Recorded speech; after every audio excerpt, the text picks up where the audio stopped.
Bom, hoje o nosso grupo vai falar um pouquinho sobre o sigilo profissional na advocacia. E eu acho bem importante, primeiro, a gente conceituar o que é sigilo. O sigilo nada mais é que um instrumento utilizado por um interessado para manter secreto um fato, né? O direito ao sigilo é uma garantia fundamental do cidadão e essa garantia se estende também ao meio profissional, já que muitas profissões são fortemente marcadas pela confiança social. O sigilo profissional é a manutenção, né, do estado de segredo para uma informação valiosa, cujo domínio da divulgação deve ser restrito a um cliente, a uma organização ou a um grupo, né, uma vez que a ele é confiada a manipulação da informação. O exercício da advocacia, ele está intimamente ligado ao resguardo, né, do sigilo profissional, porque somente por meio desse pode ser efetivada, né, uma relação de confiança do advogado com o seu cliente. O cliente tem que ter segurança para se abrir com o advogado e saber que as suas condições estão seguras. E também, no que diz respeito ao advogado, deve ser assegurado, né, a garantia da inviolabilidade dos seus atos e manifestações durante o exercício da sua profissão, claro que nos limites da lei. Esse preceito é conhecido desde os primórdios da história do direito por constituir não apenas o dever moral que impede os defensores de depor contra seus clientes, mas também o dever ético e legal, né, de preservar o sigilo. Agora o meu colega Pedro vai falar um pouquinho mais sobre o assunto. Muito obrigada. O dever de sigilo não é apenas um direito fundamental do cidadão, mas ele também é um dever que se impõe ao advogado, dever de lealdade. Caso o advogado atente esse dever, ele está indo contra a ordem pública, uma vez que estariam afetadas o direito do contraditório e da ampla defesa.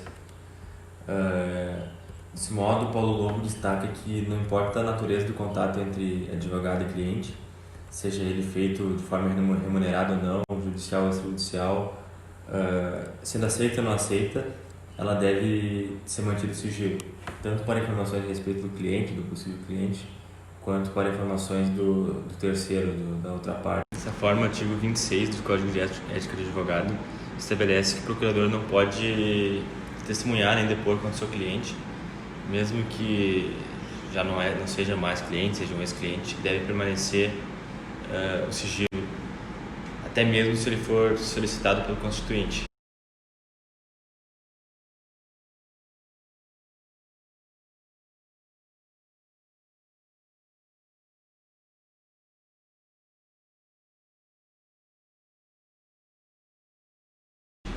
Recentemente teve um caso entre o Neymar e a Nájila, em que a suposta vítima alegava que tinha sido estuprada, e a advogada, ex-procuradora da vítima, divulgou mensagens privilegiadas a respeito dela. E o Fernando Causa, que é o ex-presidente do Tribunal de Ética dos Advogados, fez um paralelo bem interessante, que diz que o sigilo do advogado se assemelha ao sigilo do padre.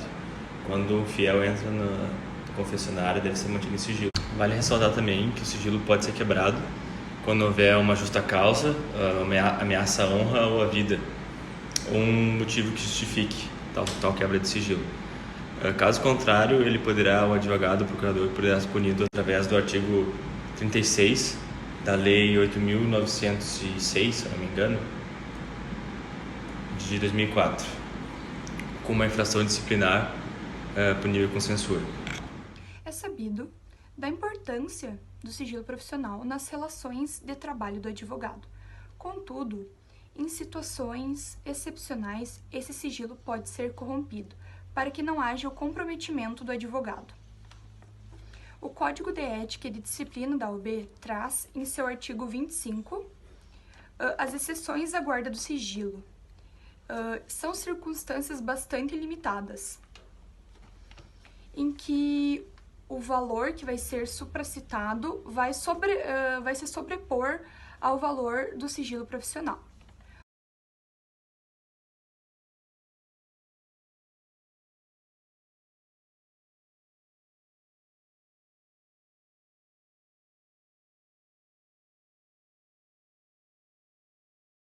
O artigo 25 diz: o sigilo profissional é inerente à profissão, impondo-se ao seu respeito, salvo grave ameaça ao direito à vida, à honra ou quando o advogado se veja afrontado pelo próprio cliente e, em defesa própria, tenha que revelar segredo, porém sempre restrito ao interesse da causa.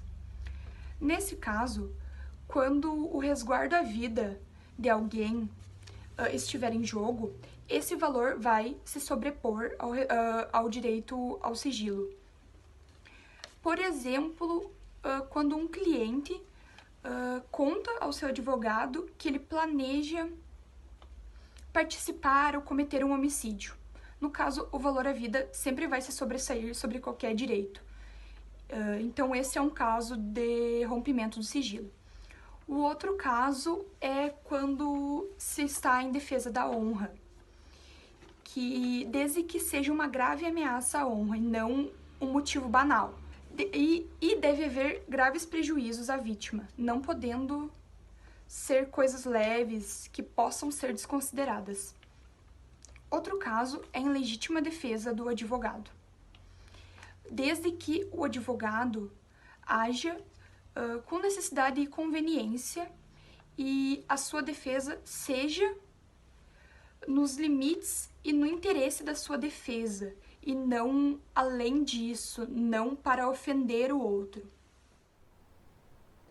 Segundo o artigo 27 do Código de Ética e Disciplina da OAB, as confidências feitas ao advogado pelo cliente podem ser utilizadas nos limites da necessidade da defesa, desde que autorizado aquele pelo constituinte. No seu parágrafo único, presumem-se confidenciais as comunicações epistolares entre advogado e cliente, as quais não podem ser reveladas a terceiros.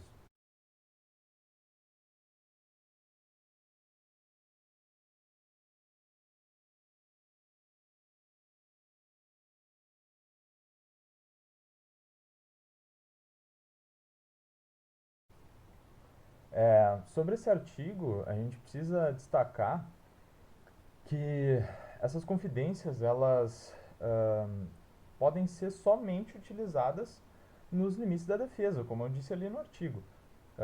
E além disso, imprescindível que o cliente desse advogado ele dê essa autorização para que ele utilize essas informações no processo, né? Que essas informações entrem nos autos. A gente vê muito o advogado que precisa de tais informações, acha necessário, mas a gente precisa entender, esses advogados precisam entender que a vontade do cliente é maior.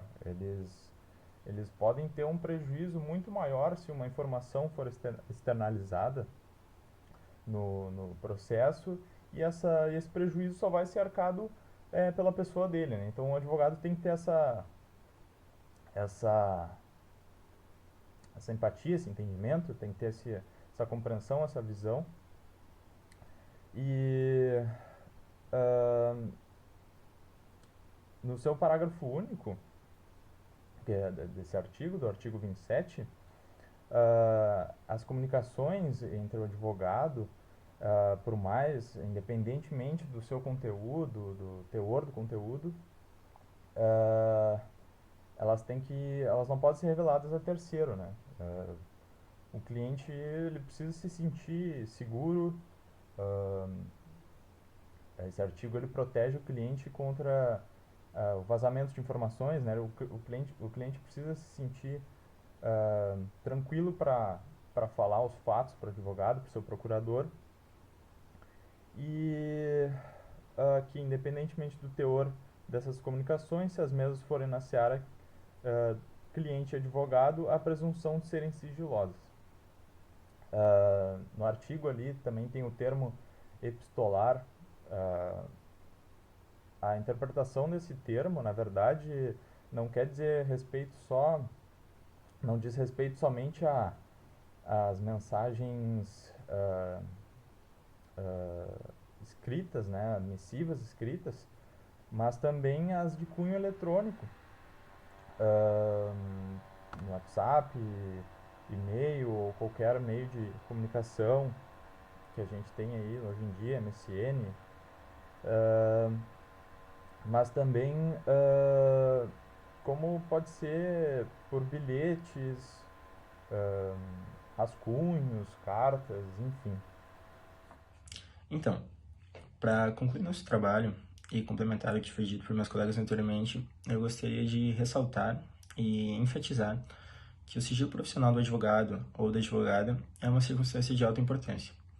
Tanto que, assim como a gente viu, o tópico possui um capítulo próprio inserido no Código de Ética e Disciplina da OAB. Além de constituir uma infração administrativa passível de censura, ele também pode configurar crime, e não poderia ser diferente.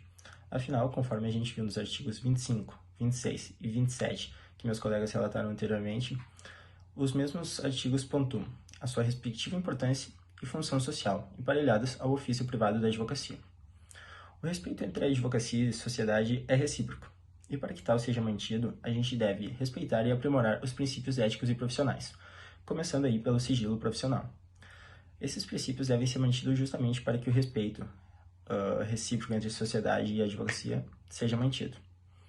Bom, era isso. A gente, para finalizar, gostaria realmente de enfatizar o alto nível de importância do sigilo profissional e gostaríamos também de agradecer pela atenção.